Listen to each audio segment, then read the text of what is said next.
Thank you, Mayor Baraka, for allowing us to have a safe space to enjoy and share and explore the social culture experience that we feel often today, and we feel challenged talking about these things. But today is a day that we really just get to sit in a space with each other and really engage one another to think critically and think deeper about what's happening today.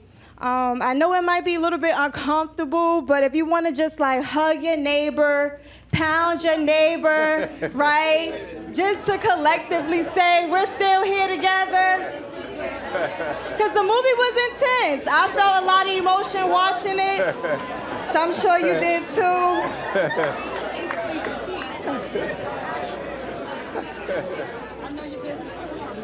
All right, thank you. And I want us to remember that our experiences day to day truly matters on socialization. So I know it was uncomfortable for you to hug, pound your neighbor, and say, hey, neighbor, you matter. But that was one of the things that we talked about, that was talked about in the movie. Just having compassion, solidarity, and just showing each other love, because that's important, right? So we're just trying to dismantle ideas about race, the barriers that we face day to day. So I think it's important how we show up for each other to just kind of phase out that idea, right, that you don't matter and that we have to fight to matter, and that shouldn't be. So I think that that's important, that we just continue to embrace one another as we talk about this, because we're all human and we want to really eradicate the stigmas that exist today. But then also, once we begin conversation, just be mindful and respectful to everyone's ideas, that we don't disagree with people.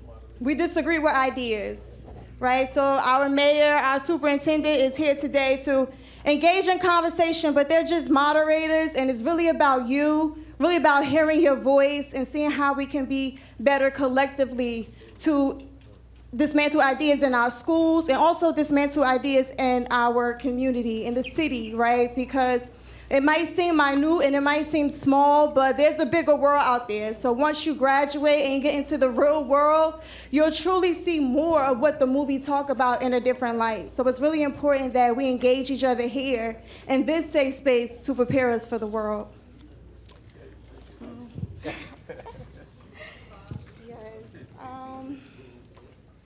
We have 2 questions.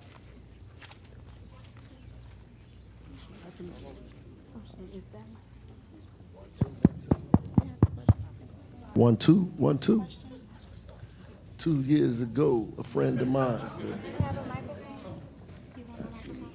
So I'm going to pass it off to our mayor and our superintendent. Newark Public Schools in the building. Hey. Big Blue. Newark Public. There we go. Okay. That's a good thing. Newark Public Schools. Mr. Leon, you want to kick us off? Well, what high school did you attend? University High School. Oh. Phoenix always rises. That's how it works. Anybody from Science High School in here? Oh, there we go. There we go. That's it. That's my alma mater. Yeah. Did you know that? We're all Newark Public Schools graduates. Yep. And, one of the interesting things about being in the roles that we're in is that it comes with an unfortunate big responsibility. Unfortunate because people usually don't like shouldering it. So like we understand kind of the impact of what you just watched. More importantly, because you live it. And then ultimately it's how are we identifying selves to do something about it. You saw the part in the movie where the older white gentleman, he was talking to the author, and he was, whether you felt pain at any other portion of the movie, you definitely could feel his pain. Like he was having an internal moment with himself. It's an ugly place to be, where you are contemplating, why didn't I do something? Why didn't I speak up? Why did I allow to whatever happened, happen? before you. It's not a great place to be. But ultimately, it's about what you do being placed in that scenario, whether you're placed in that scenario or what. I learned the other day from, her name is Muriel Bouquet. She's a student that I had at Dr. Horton School. She's a professor now at Columbia University, and she writes about intergenerational trauma. So if you're sitting here saying, I can't relate to any of this, it doesn't make any sense to me, the whole idea about that you've been numbed to the reality of it, that's part of what her study shows. And that ultimately, through the work that we're doing, there are efforts, intentional efforts that we need to do, like the conversation that we're about to engage in, that is extremely important. Yeah. I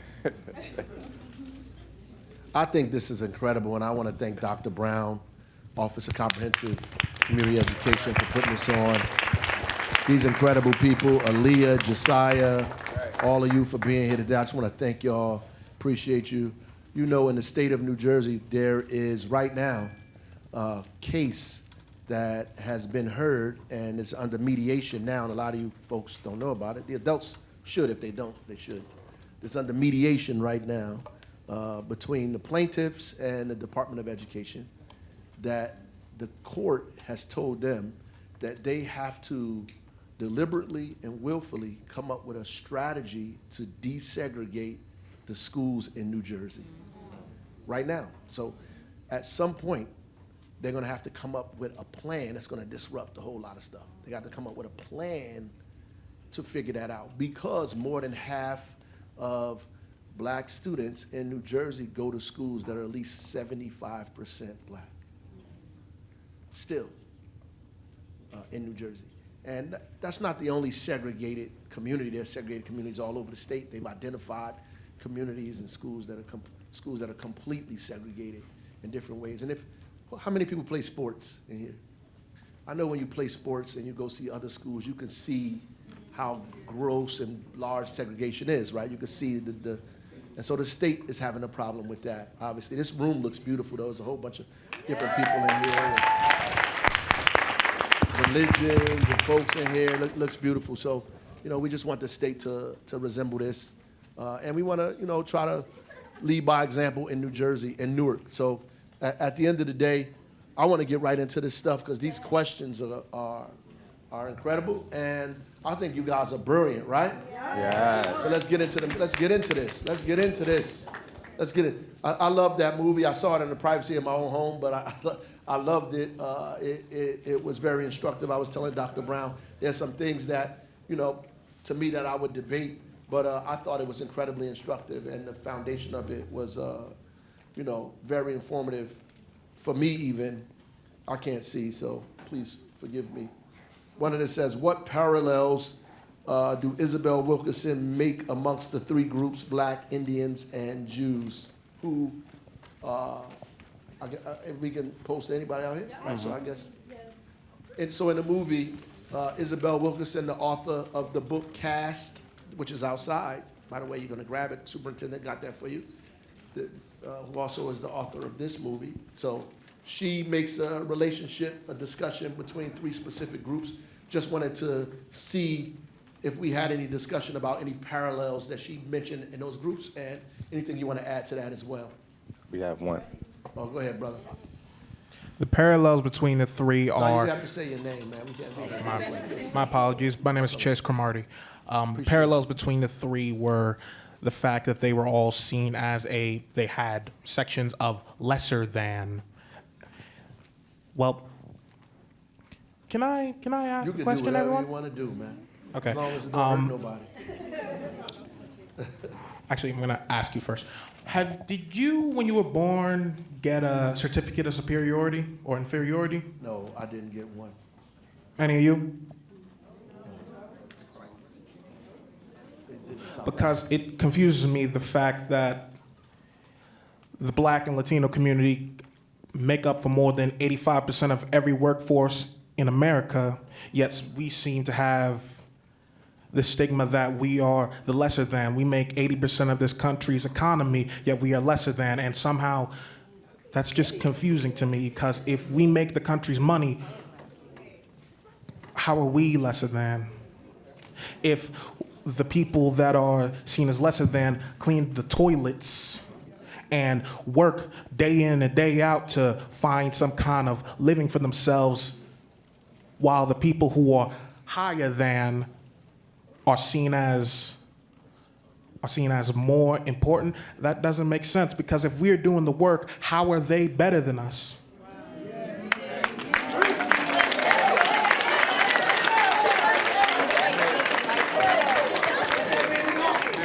You answering your own question. What school you go to, son? Central High School. Big Blue! Okay, now answer the question. The parallels. Parallels? Yeah. I'm an old principal and teacher too, so you know I'm gonna get you to answer the question right there. So at the end of the day, you gotta. But that was great, by the way. Go ahead. The parallels are that all three of those groups are seen as lesser than, even though we do all the work and put in the most hours, and it's Got it. depressing. Anybody else? Yes, sir. Go ahead. Hello? Say your name, sir. Hello? Can Yeah. y'all hear me? Testing, 1, 2. Yeah. Hello. My name is Wilfred Condé. I go to American History High School. Okay. I wanted to answer his question specifically. I would say the reason that is because of ignorance and a continued cycle of ignorance, not willing to be able to have that conversation with somebody outside of your own race. I noticed in the movie that when she was dealing with the plumber and the situation with the basement of her home, Right. she saw that the plumber had a MAGA cap on, Right. right? And usually when you see something like that, it's obviously against our own views, and we wouldn't want to go out of our way to speak with somebody. But she made the choice to try and connect with him. So she connected with him on the basis of loss. See, as can be seen in the movie, the man lost his mother at the age of 52 Right. when she was 52 in 1991, and she had just recently lost her mother as well. Right. So be able to connect with something, to be able to connect with somebody on the basis of loss is a simple connection that we could get to understand. It can lead to a conversation of sorts. Right. So that's what I wanted to Yeah. say.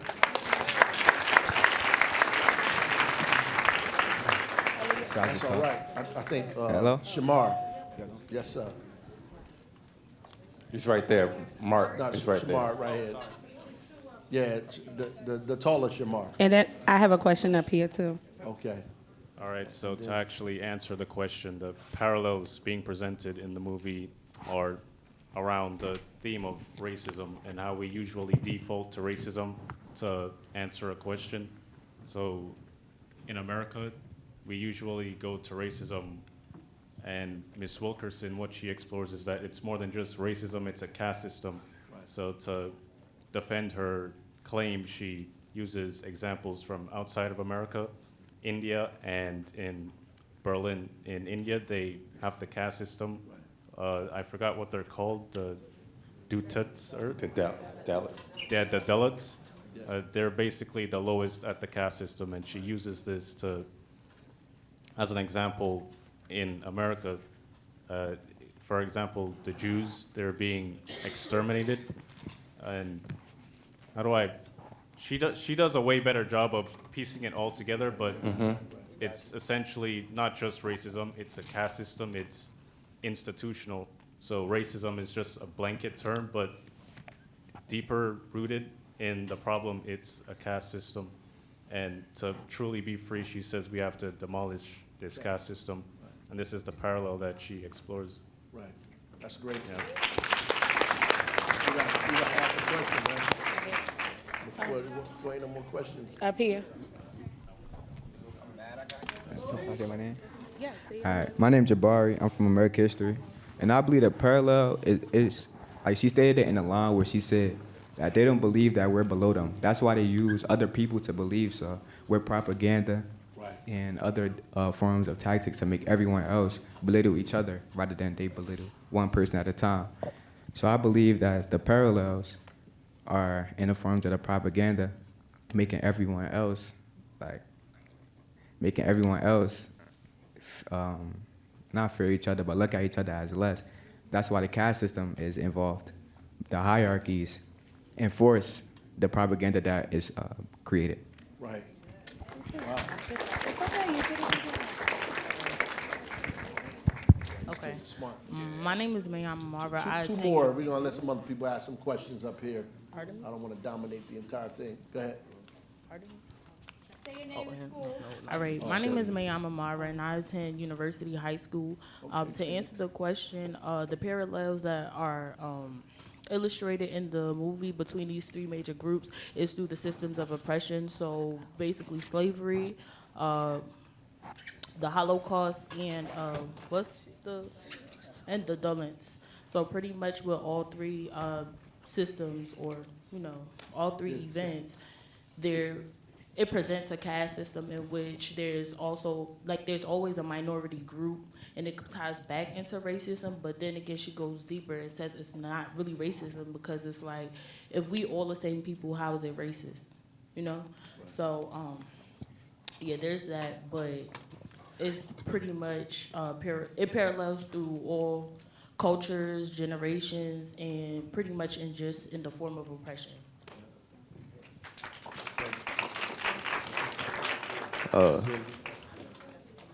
Hello, I'm Chukudima Elumulu from Shabazz. Yeah. But I feel like we derived to a topic question like that too quickly. I like everybody's answers, but I feel like we should ask, what did y'all think of the movie? Okay. Well, thank you for that. We appreciate you, brother. Thank you. We're gonna bring you down here to moderate. That's actually good, though, because you go from the abstract to the concrete, which is important in discussion, because it gets us the abstract gets us to get you to talk about your feelings about the movie and why. So that's important, though. I'm glad you pointed that out, but that is a way to start questioning the Socratic method there, brother. Maybe you should be a teacher or something. Are you a teacher? Yeah. Superintendent? No, yeah, I mean, I think that's, why don't we go there? So what did you think of the movie? You, sir. What did you think of the movie?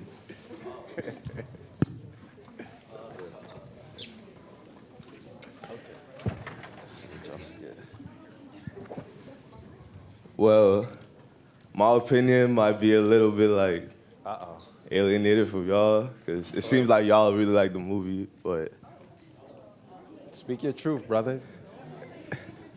it was kind of mediocre in the beginning. And it wasn't like, the first half, there was just too much forced tension. Like, the tension was too much. 2 people died in 2 minutes span. Well, it's a true story. If you watch Scarface, I think 2 people died in the beginning of those movies too. I mean, you gotta figure out which one, what we trying to meet. In Avengers, half of people died at the end. Yeah.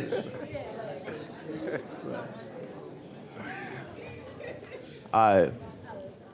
But 2 people died in the beginning of the movie, and it's like, as the audience is throwing you off, like, the attention to the movie, like, what's going on? There's too much tension. I will give it, on the second act, they revitalized the tension. Like, they show why we should care about these characters. And that's how I say the movie started getting good. But, like, you messed up in the first half. Okay. Are you a filmmaker, sir? Let me change your thing to maybe you're a director, a filmmaker. You're talking about the aesthetics of the film, the aesthetics. We got some more answers up here. We got some more people. Can I challenge us to think about the movie as it talked about systems, caste system, as it talked about racism? A lot of us, and I would say, we're under the understanding of, well, what has happened to Black Americans was something built on racism. So it's challenged us to look at this as not something as a racism thing based on color, but something more in a systemic level. So as we're looking at these 3 things, the Jews, the Blacks, and the Indians, we're challenged to say it's beyond color, but more so a system. So as we're looking at these two parallels, are we still leaning on, yes, this is a system, or more is this more rooted in race? But don't you gotta pick Hello? your hands up. You gotta go by the folks out there. Oh. Give it right back to you. No problem. Almost fell. Hi, my name is Akila, and I was just wanted to address, I forgot his name, but the student from Shabazz. Emmanuel? Oh, Emmanuel. The reason why, I believe that the reason why two people had to die in the beginning was because she was too comfortable in her, like in where she was. She was like moved by Trayvon dying, but she couldn't really do anything because she was too focused on those around her. So in order for her to feel the push or feel the need to do something greater or go further with it or take it to somewhere else, she something had to be taken from her, something traumatic or something to push her. That's right. That's good. I think the author would appreciate your analysis of that. That's for sure. Probably watched it already. No, you can go. Who's next? Okay. My name is Aina. I'm from university. I do want to kind of like go back with you on that. It wasn't really like over a 2-minute span. It was more so over time. Like it just skipped. And like Akila said, it was for her to be pushed and it was for her to be motivated to get what she had to do done. And without like the deaths happening, she wouldn't have been able to like discover what the caste system was and really go deep and see how it's been reflected throughout history and through different cultures. So I feel like they did have to die in order for her to really like get to where she wanted to be, if that makes sense. All the way over here. It's working. Give her a thing for some fighters. I would like to. Go ahead. I'm Nicole. Not you. Her first, then you. Go ahead. I'm Nicole from Shabazz, and I agree with what the two young ladies have said before. The death of her husband and her mother were a part of her character development. She needed to get outside of her comfort zone in order to open her eyes to the injustices of the world, not just in her community as a black woman, but also how it connects with other communities, how humanity develops over time. This wasn't a question on race, it was a question on human behavior, how there's always an oppressor and an oppressed. So that was the main point of this movie. It wasn't necessarily about her journey, it was about her message that she was trying to show in this book. Also, the death of her mother and the death of her husband kind of like reflected the old man and how he regretted not doing anything. She would have been in the same position as him if those two deaths didn't happen. She would have stood to the side and never done anything, therefore having those same regrets in the future.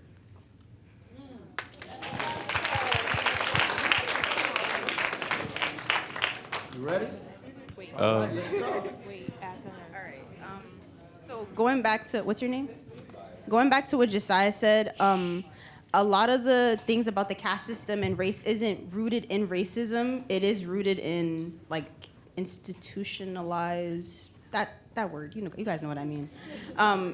Yes, and also because it's like Ms. Wilkerson said, she said it's been happening for millennia. So because it's been happening for so long, it wasn't just the 13 generations of slavery. It wasn't just the Dalits. It was way, way before that.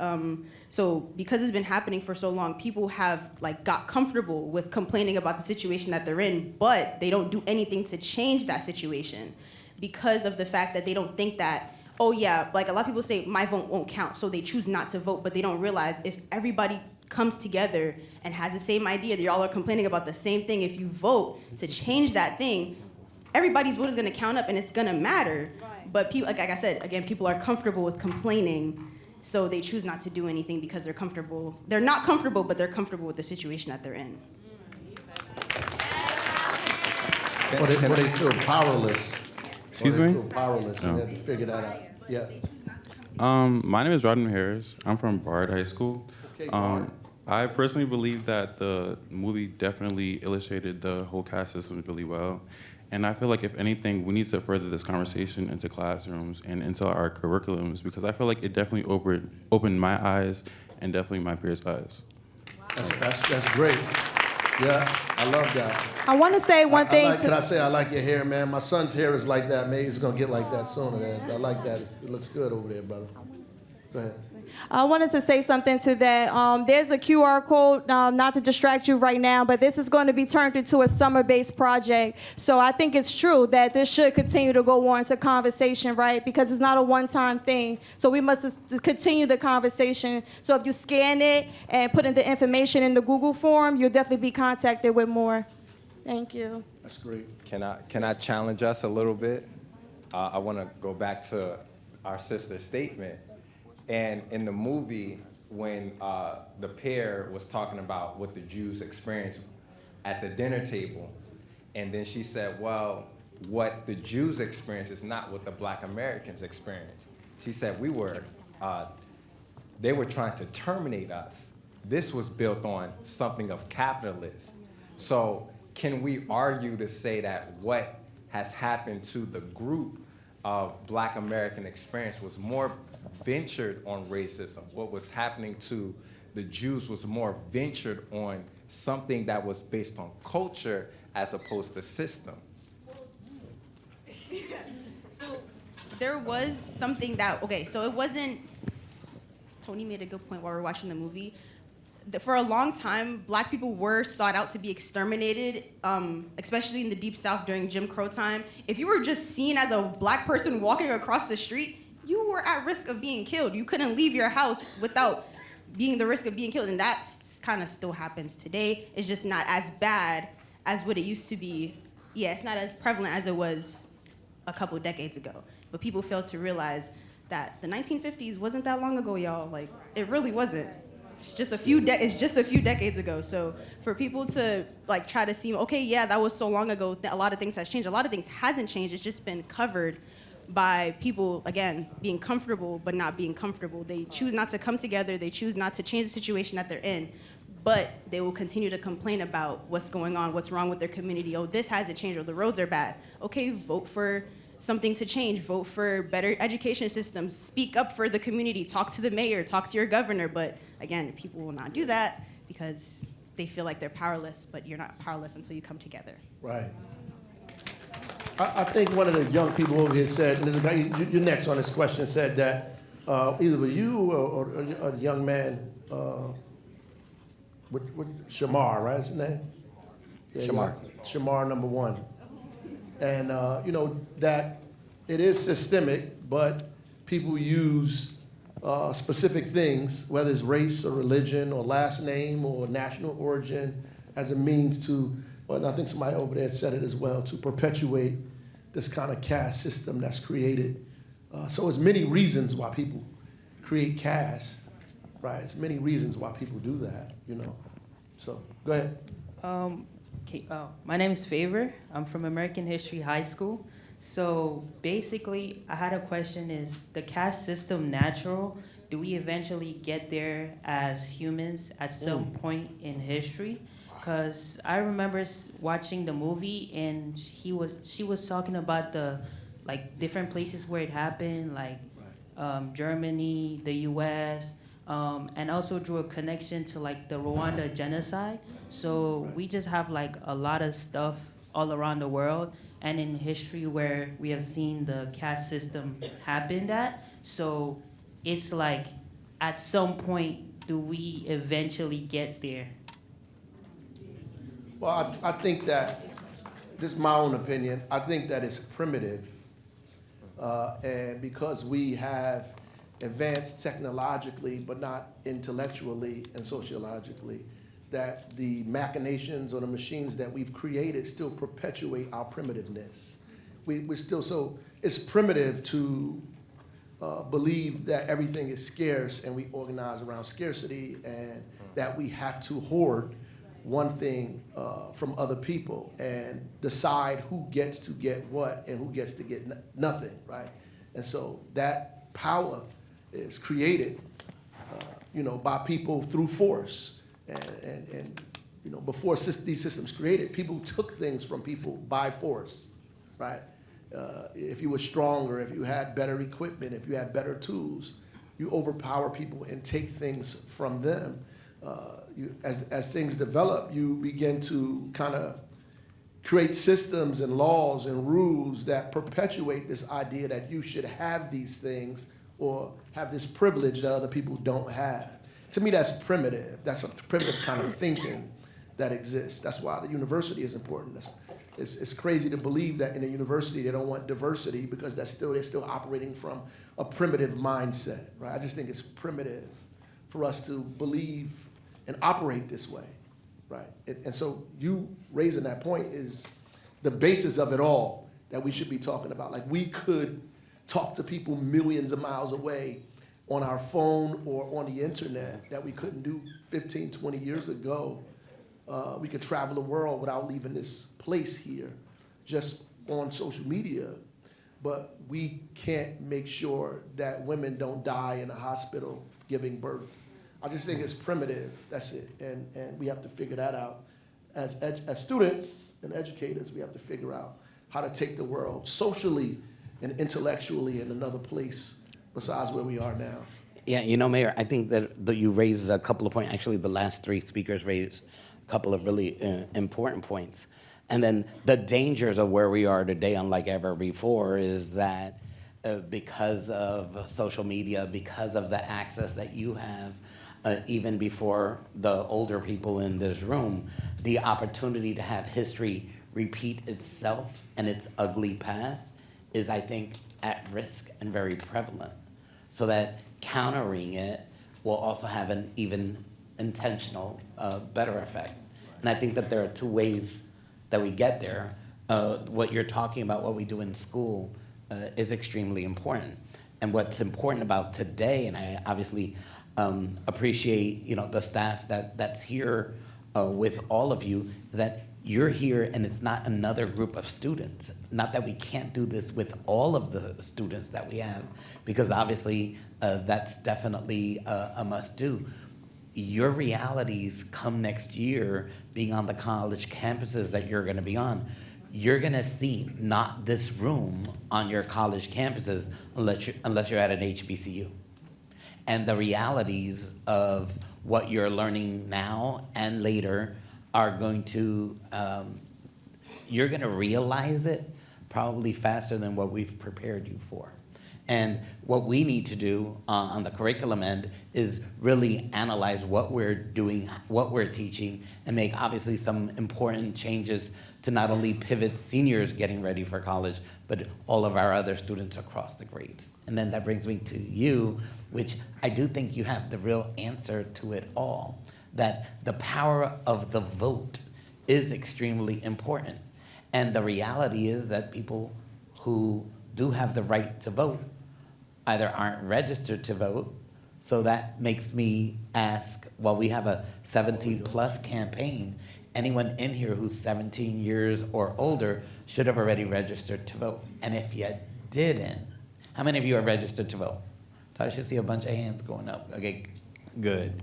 In your schools, there is someone in your school counselor's office that can actually get you information with regards to that and connect you to the former student that is helping with that lead at the school. I know that there are information actually here today to actually jumpstart that. But then the other piece is extremely important. There are a lot of people registered to vote who then don't vote. So that ultimately voting is what is extremely important. And she's absolutely right. If you're focused on a particular agenda and you are associating yourself with candidates that believe in what you are actually talking about, then that helps move the conversation even aggressively forward. So I gotta ask some specific questions on this thing that we can't miss. So I know we're gonna go, so I wanna throw these questions out there. I'm just do it that way. And you guys can answer what you wanna answer. How about that? So that way I did my assignment and don't get in trouble. I just threw the questions out there, y'all can deal with it. I mean, I'm gonna put two of them together. One of them was about the age that you began to first notice your race, your nationality, your background, and how that has played a role for you in the schools that you are in now, either positively or negatively. I think that's important for us to engage. And then the last one is what Mr. Leon was talking about, and the young lady, what's your name? Alex, said, what strategies or solutions can the district, your school, yourself make to end these barriers that we have that have been put on us, right? So 3 parts: age, how that you noticed it, how these things have affected you coming up in your schools and your institutions. Last thing is, what can we do to reverse some of the stuff that's happening or push back, right? You got the mic, so you answer what you want to answer, and then we move on. So all of the questions are out there. All right, so my name is Zuri McHugh, and I'm from Science Park High School. And I wanted to talk from this framework from Frantz Fanon's The Wretched Earth, when he talks about the colonized and colonizers and the decolonization of systems. I go to Science Park. They read that at Science Park? No, there was actually a Okay. program that was offered by Science Park with Rutgers. Okay. Yes. Amazing. So I wanted to talk from this framework because in the movie they were talking about how there are similar systems that keep similar people in certain situations. Right. And I think this has a lot to do with the colonized, in which we saw that in African Americans, we see for Hispanics, we see for the Jewish, we see for the Indians in India. We all are placed under this system in which we have to serve in order to be seen as valuable or seen as worth protecting. And I want to mention this point that Alex made earlier about how during Jim Crow, if you weren't seen as something that could serve this system under capitalism, you were not seen as worthwhile at all, which took place in lynchings. This took place in taking away the vote from black men and withholding the vote from black women and other minority groups. And I think that one of the best ways for us to go about ratifying ways to emancipate our people is through Frantz Fanon's idea of decolonization. So this is a willful and sometimes forceful attempt to make sure that the systems that were forcefully placed on us are forcefully eradicated. So this takes intentional planning, this takes intentional action, this takes intentional learning of history and learning of legislature to ensure that we cannot be misinformed the way we were misinformed when we were told that racism is what provides this system rather than caste, as pointed out in this movie. How old are you? How old is this girl here? How old are you? I'm 17. Wow. It's amazing. You're a very brilliant young lady. And I loved your father, by the way. He had some, thank you. I some good appreciate stuff out there. Science Park in the building. This came and disrupted the whole thing. Okay. Go ahead, bro. Somebody else? Hi, my name is Shamaya, and I'm from University High School. And I wanted to go back to the other discussion about the movie. And I think it was really a greed complex with the caste system because everybody wanted some type of power. Like, you had your share, they had their share. Some people wanted the whole share, like the whole pie. I take it as like pizza. Like, you know how everybody want one slice and then it's one person that want the second one or another one or your slice off your plate? Yeah, I think it was like that. And I like how she kind of broke down everybody's situation from like African Americans to Jewish people to the Dalits, because it was one scene when she was talking to the Jewish lady and the lady was trying to, you could say like guilt trip her, kind of like compare. There's no comparison with what African Americans went through and what Jewish people went through. It was all hardship. But she tried to like differentiate, like downplay what it was, talking about some, oh, you just don't understand. Like the Jews, you gotta see it from, like, yeah, we get it, but I like how Isabel, yeah, that's her name. I like how Isabel, she gave everybody their platform so they can share their own story. Because we didn't even, well, I'm gonna speak for myself. I didn't know about the Dalits. When I saw that scene, I almost barfed because that's like hard labor. Like you're swimming in poop. Yeah. Like, That's very real. And it's still going on till this day. Absolutely. Like African Americans, we had to go through that for like 200 plus years with torture, sexual assault, forced labor, just all around. Jewish people, they had to go through like torture and the gas chamber for 5 years, and then the Dalits, they still going through to this day. So it's really like a timeline. Like she went from all the way back to, well, she went to the 1800s to the 1900s to now. I like how she touched on every topic. Excellent. You guys have some serious understanding. Anybody else? Please, somebody answer the question, one of the questions that I threw out there. That way I did my job. Oh, okay, brother. We gotta get a mic down here. We got a whole bunch of people down here with questions. Hello. You got it? Hello. Okay. Hello. This brother right here. Hello. Hello. Hello. Is it on? Go ahead. So, hello. It's me again. I feel like to kind of touch on the point she had earlier. Okay. I'm sorry, I can't pinpoint it. Oh, you. Yeah. And what you said before about the segregation crisis we're kind of facing, because I kind of I wrote an essay about that previously, because my teacher right here, Ms. Johnson, shout out her. All right, Ms. Johnson. I feel like the way to kind of save or kind of change that system is through like economic perseverance. I feel like that's the way to say it, because as we all know, we live in a capitalist society and we all build off of taxes and things of that nature. We all know that white people naturally have like more funds than us. So I feel like if we were able to, Not necessarily factual, but go ahead. Not really factual, but you know what I'm trying to say. But I feel like if we were to able to build financially and be able to have our schools on the same level as those white institutions, that's how we'll be able to kind of even the playing field a bit.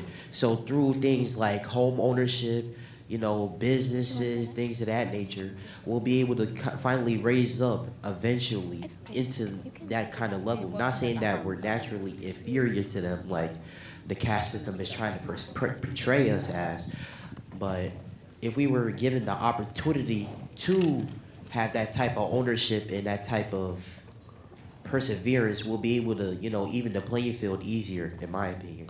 You ever heard of Booker T. Washington? Yeah. You did? Yeah, of course. Okay. Just making sure you read some of his stuff. Like, are you talking about the Talented Tef? Like that? No, that's the other guy. Oh, that's the voice muffle. Yeah. But you sound like him a little bit, Oh. Yeah, you should check out Up From Slavery. Tuskegee Institute, correct? That's right. That's right. Yeah, That's I know right. what Yeah. You there. My name is Ariana Mejias. I'm from Westside High School. And to answer your questions, my parents made sure that when I was 5 years old, I knew my identity and that I was a Puerto Rican, and loud and proud to say it. We have a whole bunch of things Puerto Rican to make sure that we know where we're from and who our families are. When I was little, and even now, I wanted to be a firefighter. So my mother was always like, you could be the first Hispanic female to be chief of a fire station. She believed that I could do it and be proud of who I was. And that was one of the most positive things about finding out my identity. Right. And to change something, as a lot of people say in books or in movies, history is able to repeat itself if we don't learn from our history.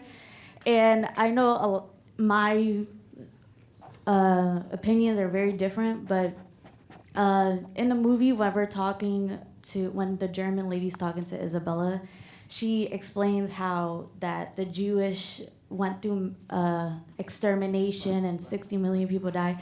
I believe that there is a difference to it. As she said before, that African Americans were having a risk of walking out and being killed. Jewish didn't have risk. They had possibility of being killed because of who they are. Jewish women were hairs were cut to realize that Germans were different from them. So they didn't recognize that, oh yeah, that's a Jewish person. Her hair's cut, her identity's stolen from her. African Americans, they still had some identity to them when doing it, which forced many of the protests. Yeah. But with Jewish people, it was more difficult for them. So there's a lot of difference from that scene and what a lot of people were thinking of. Well, that just makes me think that we need to do more, give more to you guys historically about the things that have happened in America. Yeah, I want. Go ahead. And she can't be next to the camera. So I'm gonna let somebody respond. I'm gonna close out with my comments. Hi, how are you? I respect I can't hear you. Hi, my name is Tajane. I'm from Tajane, Bard. how are you? Tajane. You know, my grandmother used to say, you put the hand on the hip, it's about to go down. So let's take it.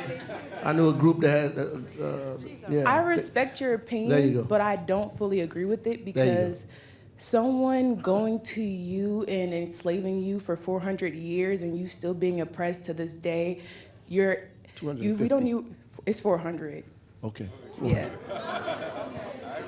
And you don't know where you come from still to this day, and we're still reaping the repercussions from slavery, and then you're trying to downplay it to Holocaust. It's just not right. Right. At all. Well, let me just say, I said 250 because that's chattel slavery, but everything after that, and you're absolutely correct, it is 400. It's actually longer than 400, but chattel slavery is 250. But that's really just what one of the brothers up there said, the fact that we have to get more information because people don't know that you lost your religion, your name, your language, your culture. You didn't know who you were. You didn't speak the language. You were lost in a place that you just, you were just in the Middle Passage alone. 100 million or more Africans, not African Americans. Then they were Africans who were lost. Some people jumped overboard in order to prevent themselves from being enslaved. In fact, there were mothers who were turned upside down and their bellies cut and the babies fall out of the mother there. They did that to create fear in other folks who were planning to rebel or revolt or get away. It is also important to know that most people that were enslaved did not come to the United States. That's important for us to know that we had less numbers. The actual largest number of blacks outside of Africa live in Brazil. So more Africans went to Brazil than they went to Virginia. That's one to think about, right? Grow on that. So that means there are more black people in the world, probably that speak Portuguese. Thank you. Than English. Just Go ahead. Oh, can you hear me? Yeah. Okay. So my name is Najwania. I'm also from Bard. As my peer said, I agree with her, and also I respect. I don't know her name. I respect her opinion, but I don't believe it's true, because even though we all went through different hardships and stuff like that, like the Holocaust, slavery, they cannot be compared because they are different. And because they are inherently different, they shouldn't be compared, because what we went through, what we went through, no one can downplay that. And we can't downplay what they went through either. That's why in Germany, if you say that it didn't happen, you'll probably get imprisoned. Like, it did happen. And I also, choking up. Okay, so back to the question that you said, at what age did you realize, you were racially different? I feel like for me, because I'm not from the United States, I'm from Jamaica, Kingston, Jamaica, so rip it up. Exactly. Hey, Jamaica. So I believe that as soon as I touched foot in the classroom here, I realized that I was different, because no one speak the same way as me, nobody learned the things that I had learned. And also, when I learned about Black history here, it was different because history in Jamaica is also different because we have our own separate culture, history, and everything that we went through. So I just don't believe that anything, like any hardships that any group of minorities have went through should ever be compared because they are different and everyone feels differently about things, but you cannot feel different about facts, if that makes sense. Right. But isn't that what Isabel Wilkerson was doing, though? Wasn't she trying to make a relationship between the three, though? Between those things, isn't that what she's doing? So you don't and agree that's with her? why I believe that this movie was beautifully made because she did not downplay anybody. She did not compare each one. She just took stories from each person and tried to tell them. She gave each person a voice. That's what I believe. Okay. So. Hello, everybody. My name is Rosario Moscarino From Westside. From Westside High School, yes. So to touch on your question, at what age did we realize or notice what was going on? So I realized at the age of 5, growing up, my father is white and my mother is Black. So I realized at 5 because when I walked in my I don't know how to say it, but when I walked in my class, I was getting I can't know. I'm nervous. Sorry. Don't be nervous. You're doing great. But I was getting looked at really crazy because of my hair. So then that's why I realized, okay, what's going on here? So I stayed by myself and things like that. Obviously, I felt different. Right. Going home, I actually realized that my father was actually slaving around and mistreating my mom because of her race, because of where she came from. So she kind of took that, you kind of did that for a lot of years, and that's when I realized, okay, that's what's going on and things like that. I'm sorry, I'm really nervous, guys. But to touch on what Isabel said in the movie, she kind of touched on how do we go through our traumas and how do we overcome them. So I never kind of overcame this trauma because it's really deep. So the way to overcome this trauma, as she said, is to face them. Right. It's not easy to face them, but it's to face them. I want to say thank Hello, you for. it's me again. I want to say thank you for sharing that because that kind of leads to what I was going to say. I think it was really important what the mayor asked, when did you notice your social identity? Because socialization and identity is very important, right? So there are two different theories. It's the looking glass self and it's the labeling theory, right? So people will look at you and judge you and then tell you who you should be so you can believe them. So I believe that one way that America enslaves us or people try to enslave us, that they tell us who we should be or what we should look like or how we should speak. And that's not true. And I know that when I was in high school, the mayor will always say that. I was the principal then. Yeah, he was a principal at the time. But my principal will always say that you're beautiful on purpose. And that really meant something to me, right? And it was just like, although you're beautiful on the outside, people try to make you feel ugly on the inside, right? So you should carry with that labeling theory and that looking glass self that I'm beautiful on purpose and I'm going to embrace who I am and my identity, regardless of who people say I should be, right? And that socialization way of how we communicate with one another. So I think that's helpful. That was great. That was great. Okay, sir. Hello, it's Jace again. I was 3 years old when I first understood what my racial identity was because my parents told me straight to my face what my name was. My name is Cromartie. Not many people have that name, but it is African in descent. My great-grandfather was Jamaican, and my great-grandmother was African. So I do want to say that I think people are kind of missing the point. The caste system is the precursor to racism. Because if you all went on your phones right now and Google what racism is, it is a system of differentiation via race. It is the differentiation of superiority. A white person is better than a black person. That is not something that is true, but it is the system that was in place when they first stole us from our homeland and brought us here. The caste system is indeed a system, and it is the majority of what racism is, but I can understand the ignorance of why people use racism as a blanket term, because that is what we were taught. No one has understood the fact that we have never been taught the caste system, and if we were, this ignorance would not have been here.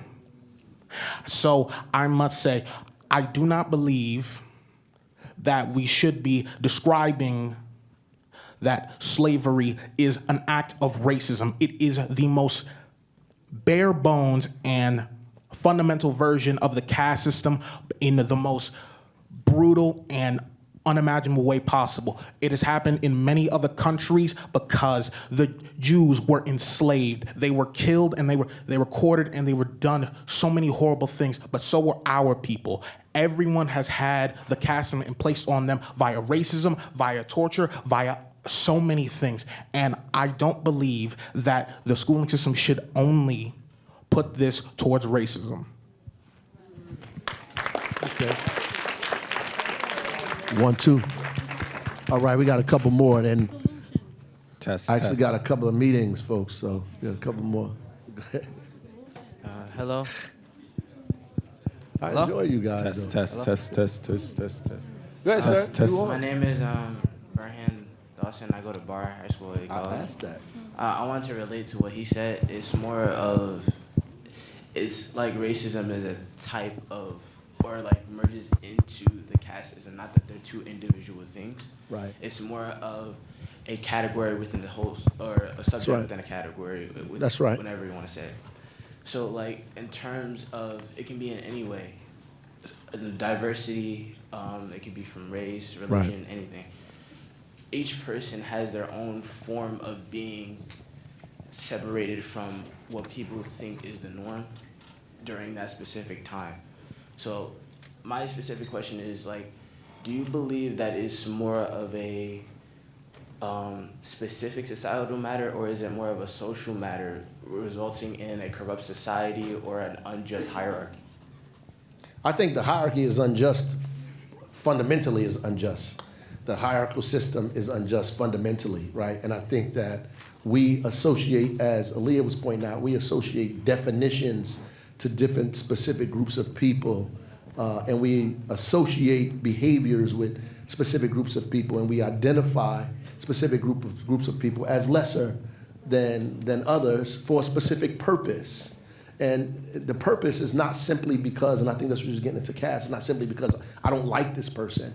The purpose is because of subjugation, because of economic power, because of political authority, because of those things, to the hoarding of power from specific people to yourself for various reasons: greed, individualism, capital, whatever part of society or history we're in at the time.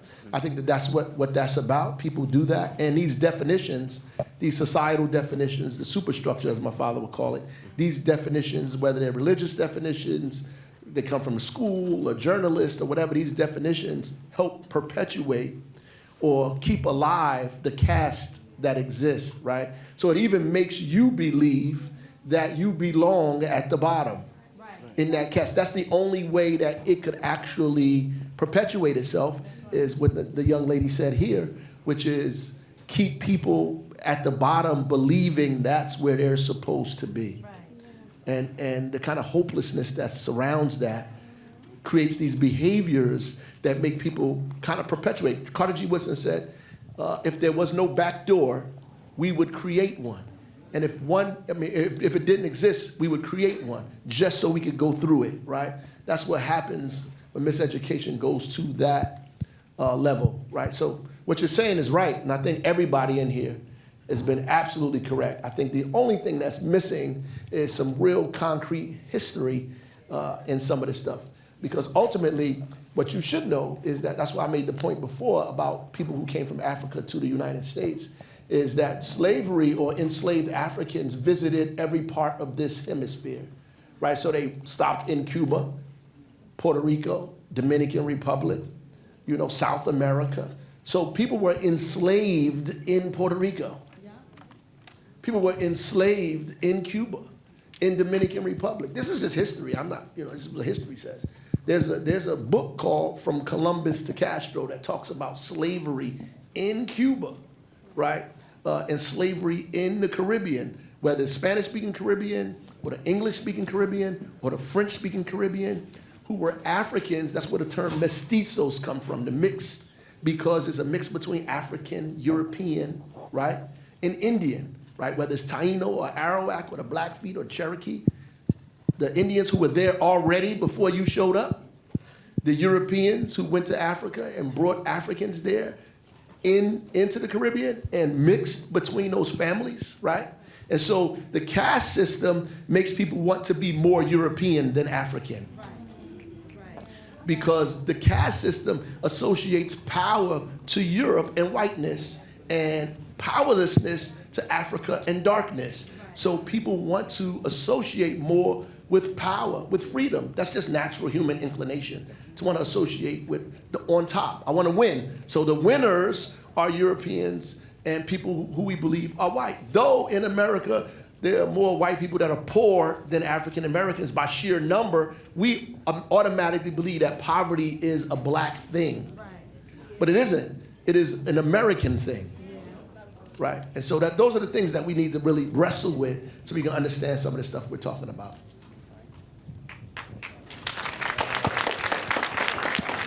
But, before we transition to the next person, I just want to set a reminder.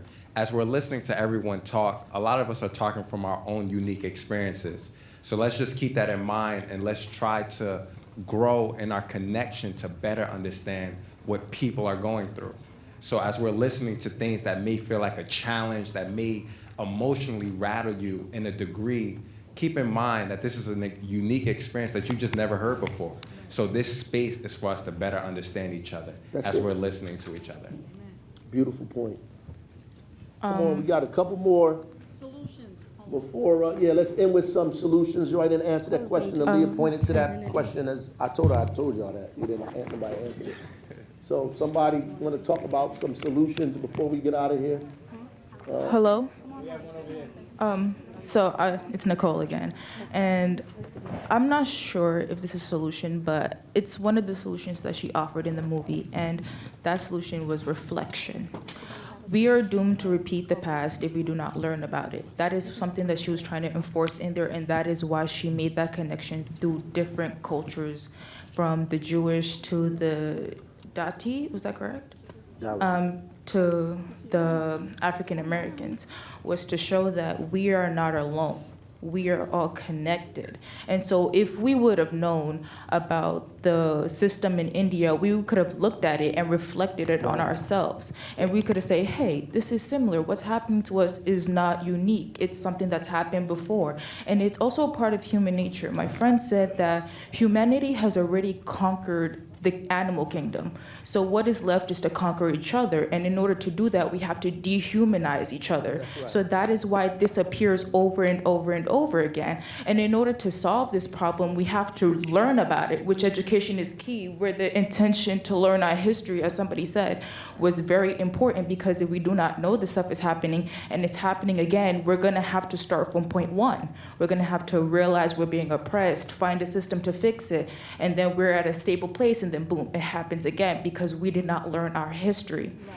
And I would like to end it off by saying racism isn't the result of slavery. Racism happened after slavery. Slavery, it's the caste system itself, and the result of it was racism. Because if that caste system didn't happen, then many white youth and black youth to this day wouldn't see the real separation between black people and white people or Hispanic people. We would have seen each other as just one humanity, plain and simple. But because of the caste system separating us and put in a hierarchy, then that is the reason why we took a step back and said, hey, white people are being treated better because of their skin color, but I'm being treated worse because I'm black. Right. That's where that result happened. Racism wasn't the cause of slavery. I want to add some clarity. I want to add some clarity to the question, because the mayor asked, what are some things that we can do in our district. We're looking for some tangible answers because, as Superintendent Leon said, in higher education, there is some institutional racism, right? So you're going to go into a world that's not familiar and look like this room, right? So we want to kind of tackle that thing here in our city so we can at least beat the odds here, right? So we're just looking for some ideas on what that looks like in our schools, in our district day to day, on how we can dismantle some of them ideas that we're speaking about before they grow bigger or there's more issues at hand. So I want you to really think when you say your answers, what are some ideas and perceptives that you have that we can really beat the odds and dismantle these barriers and these hardships we face? All right. Hi, my name is Mayama again. I like what this young man said earlier about even in the playing field. Huh? Oh, well, I mean, I don't know his name. So, Wolfrey. Yeah, so I like what Wolfrey said earlier about, Wilfred, sorry. I like what he said earlier about even in the playing field between blacks and whites and everything. And also, obviously, they come from a lot of generational wealth. Unfortunately, we don't. However, we can establish that. So I feel like something that could be very useful and helpful in the city of Newark is an establishment or just something to help like young entrepreneurship, because we do have a lot of seniors who probably just don't want to go to college or school isn't for them. They want to enter the workforce, but it's like, why would you work a minimum wage job for the rest of your life and cap yourself on the money and resources that you could be accessible to, just because school wasn't for you. Also, I'm a young entrepreneur myself, so I feel like, so I'm a freelancer, and I've been a freelancer since I was 15. So I decided to, create my own business because I never wanted to struggle. Like, I never wanted to see myself down. I never wanted to continue being in the place that I'm at. Like, we all live in Newark, and we always could better ourselves, so I feel like it's very important to be able to access that, because once entrepreneurship comes, like, you see more people staying in Newark. Like, for example, we learned in Newark history that all the white people, all the Asians, they all fled because the influx of black people, and it made them uncomfortable. However, they own everything, and all of our dollars are going there, but we still broke. It don't make sense.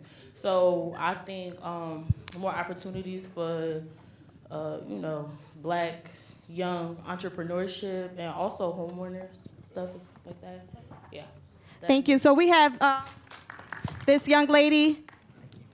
She's going to be our last one.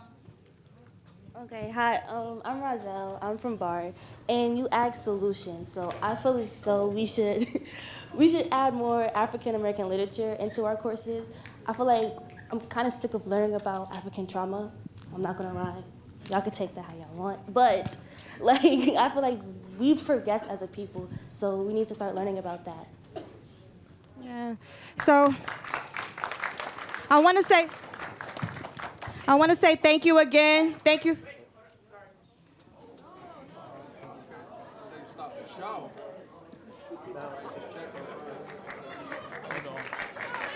Yeah.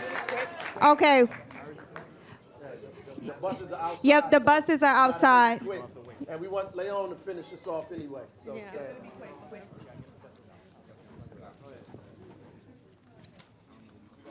Yeah, really quick. Yeah, my name's Edmund Ababio. Yeah, I'm a freelancer too. Yeah. So I think for like what they said, for what we can do, I think like amazing opportunities like minority groups having even people that they could connect to, like Black Girls Gaming for Code, like those little minority groups, they could really help, benefit our underappreciated groups in or underrepresented groups in schools. Like with those like minority groups. Yeah, I don't want to rush you, clubs. but the buses are here. Okay, yeah. Edmund Ababio. Okay, so thank you. I really enjoy. Okay, I'm sorry. Superintendent Leon's gonna speak. One second. Sorry. We're about ready. Just give me another second or so. Thank you. First of all, what I want to do is give yourselves a big round of applause for being absolutely incredible. Class of 24. You leave us in a situation that is quite exciting. The realities of what we have before us are only going to be countered by the brilliance of the people that are actually seated here in this room right now. So really, really proud of every single one of you. Thank you so much, Super.